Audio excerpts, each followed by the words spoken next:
upstream petroleum audit, SML was yet to deploy and implement its system to commence operations at the time of the KPMG review, and that activities toward implementation have been halted following the President's directive to suspend the performance of the contract. And 10. SML was yet to commence measurement audit of the minerals sector at the time of the KPMG review. On the back of their key findings, KPMG offered the following relevant resolution options by way of recommendations. First, they said the Consolidated Assurance Revenue Services contract signed in October 2023 presented complexities, including legal and cost value concerns that needed to be resolved. That if the contract is terminated, it could trigger specific financial obligations on the government of Ghana, GOG, and GRA as follows. A. Liability to settle SML for services rendered but not yet paid.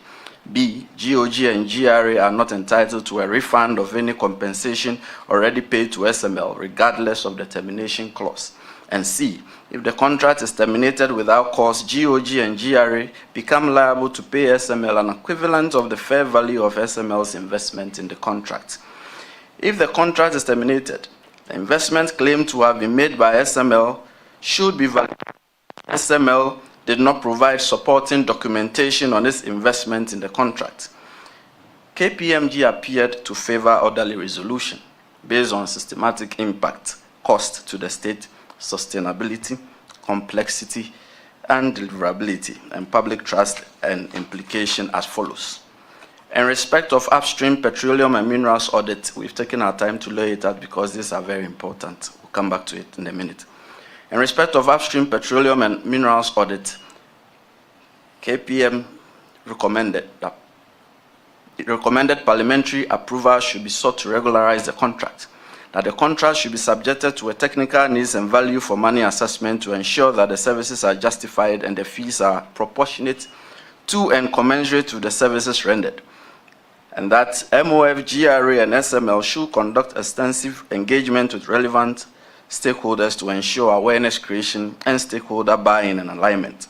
Then in respect of transaction audit and external price verification, these services, partially delivered, require comprehensive review to assess their ongoing relevance, especially viewed in light of the implementation of the Integrated Customs Management System, ICUMS, which has portended a duplication of external price databases and research services provided by SML. That utilizing ICUMS capabilities for external price verification, the services provided by SML should be reassessed to optimize efficiency and adapt to evolving business dynamics. And in respect of downstream petroleum audit, based on the reckoning that SML had gained 4 years experience and had become more proficient, the contract price should be renegotiated, including consideration of shifting from a variable to a fixed fee structure. And finally, in respect of this matter, KPMG said consideration should be given to incorporating periodic monitoring and evaluation at least every 2 years to formally assess the performance of the components of the contract and related key performance indicators. Now, the OSP full investigation. Upon the conclusion of preliminary investigation, and upon the reckoning that the facts and circumstances of the case reasonably indicated that an investigation may be conducted to prevent or prosecute corruption or corruption-related offenses, especially in light of the KPMG report, which the OSP incorporated into its preliminary investigation, the special prosecutor, in pursuance of his mandate, assigned the case to authorized officers of the OSP for a full investigation.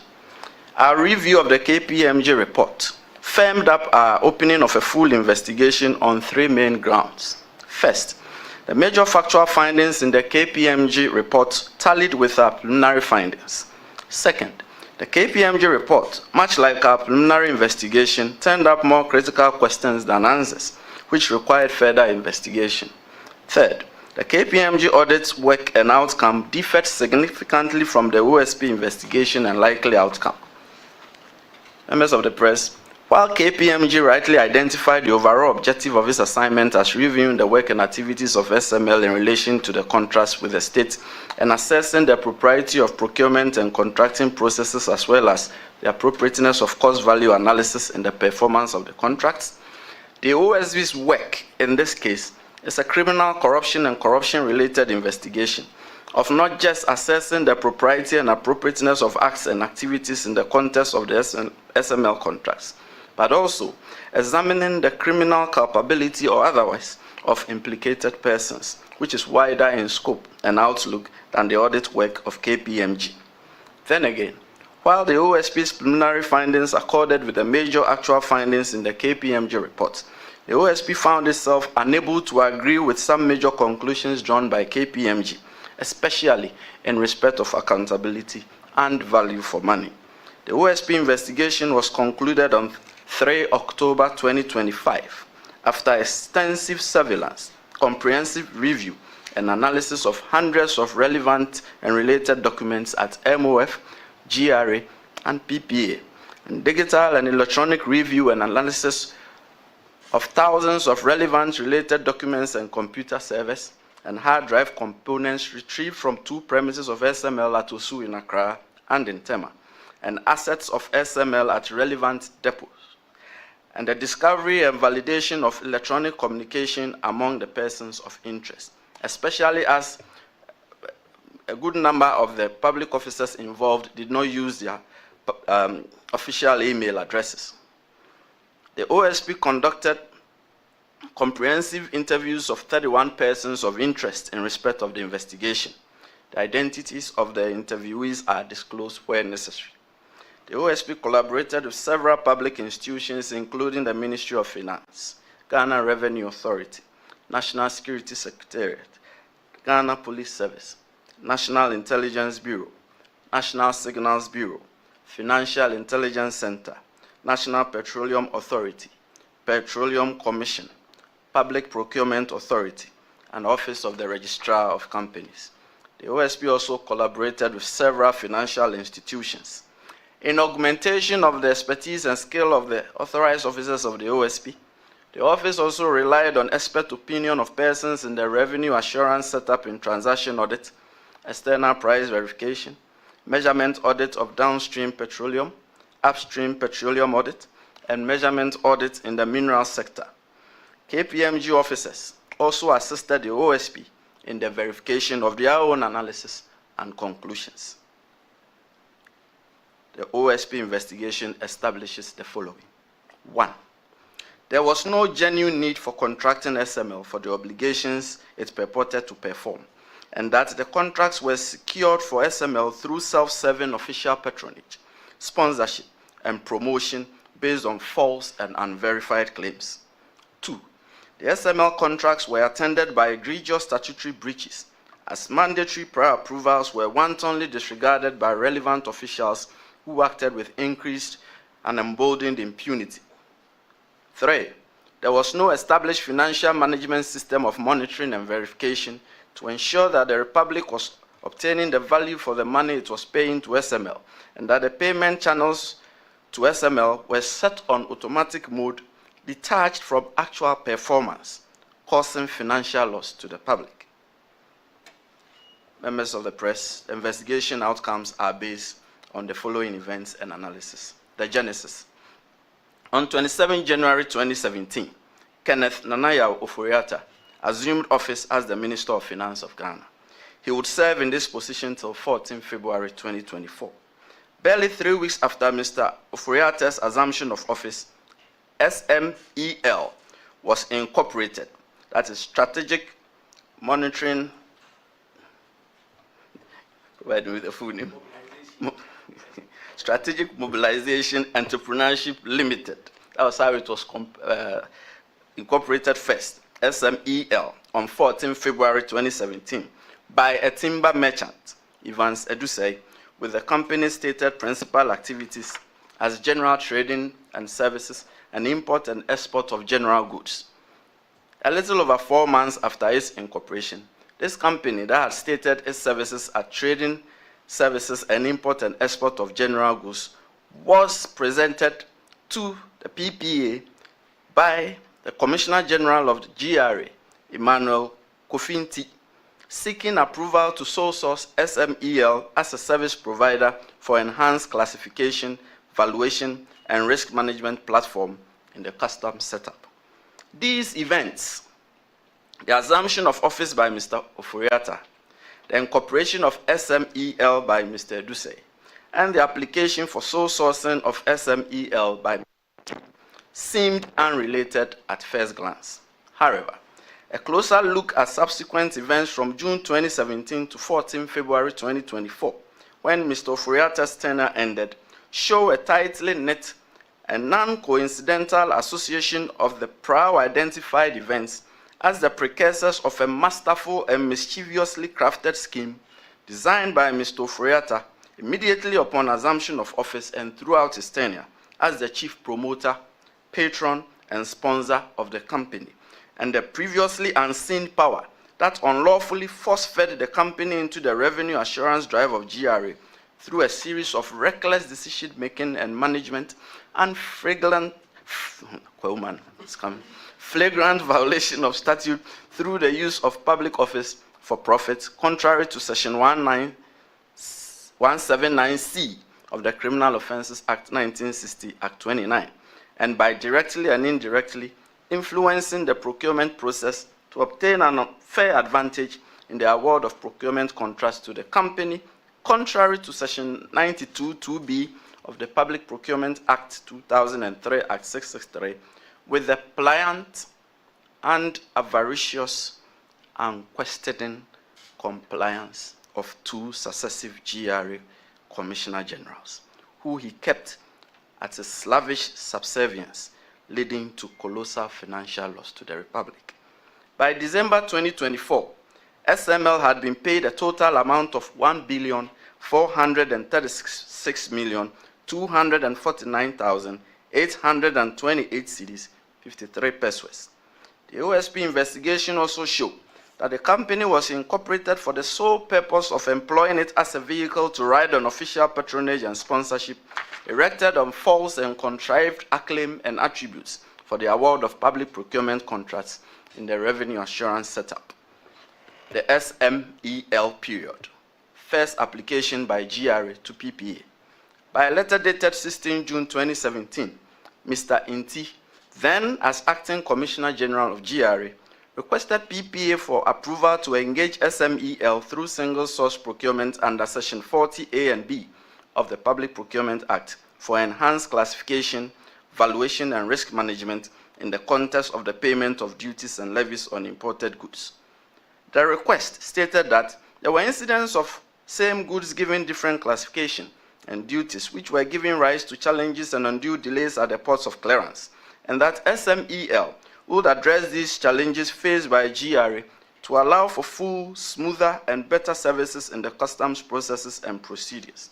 The request touted SMEL as having particular interest in providing effective and measurable solutions for the enhancement of government revenue, and that SMEL also enjoyed financial and technological backing from its investors, one of which was Cotecna SA, described as a multinational company well-versed in the business of inspection, testing, certification, and the provision of tailor-made information technology solutions.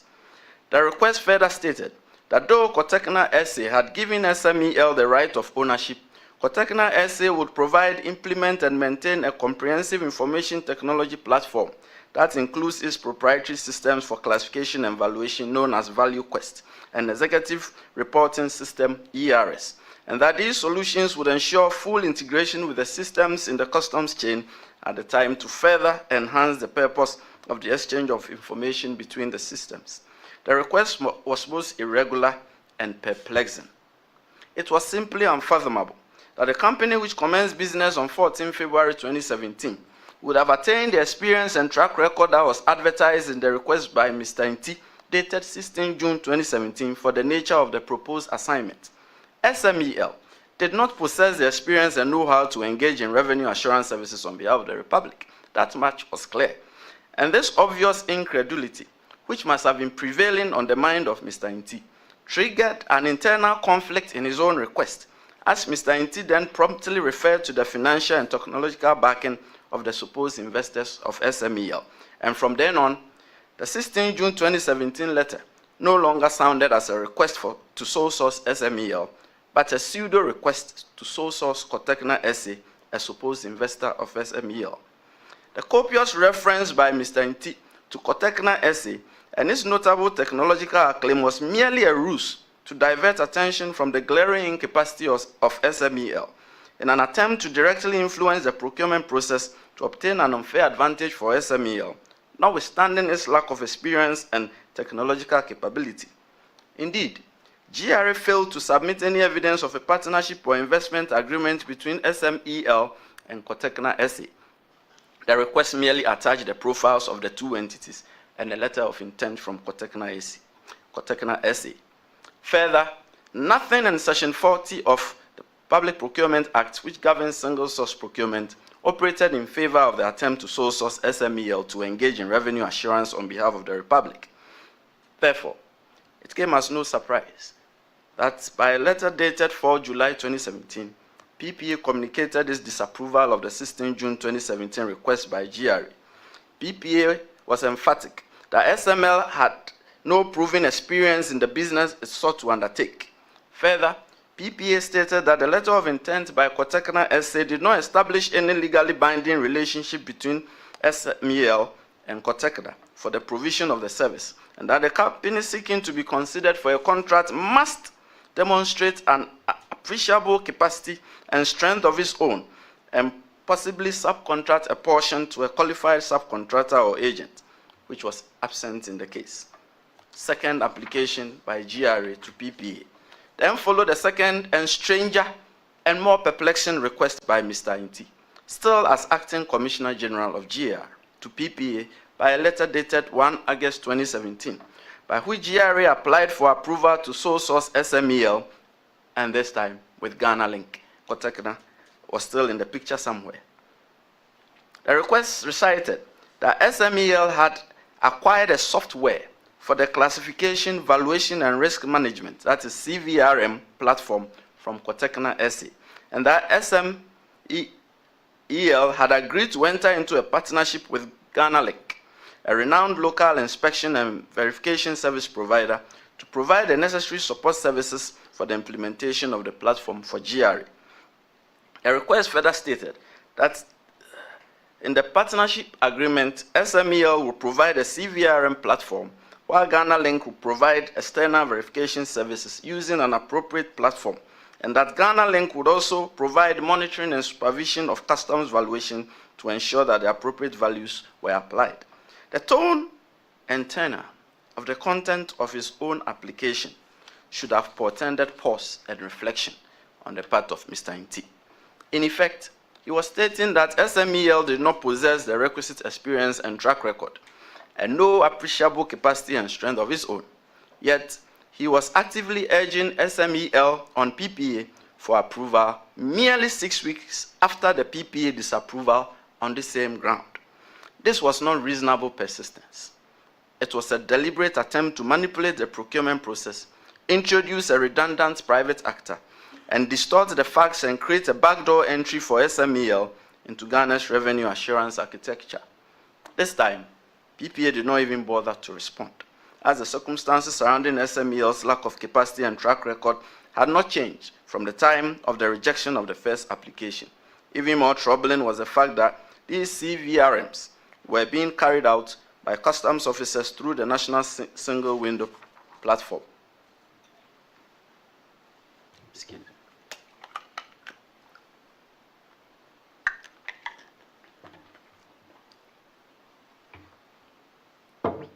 Mr. Nti did not relent.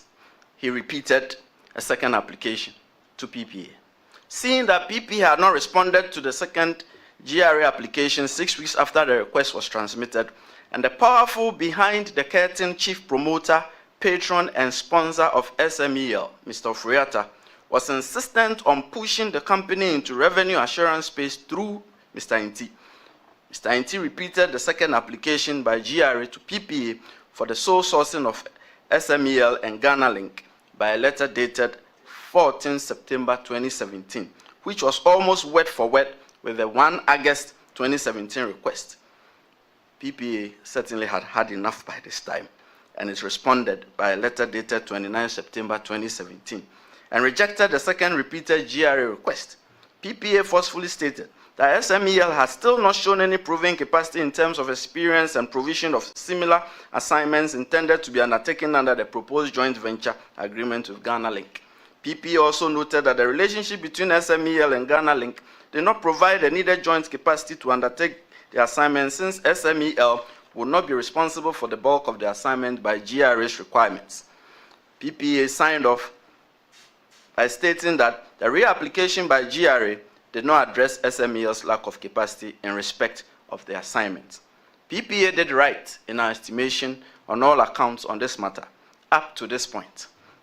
And with this, SMEL was blocked from the revenue assurance drive of GRA, or so it seemed. Now, SML.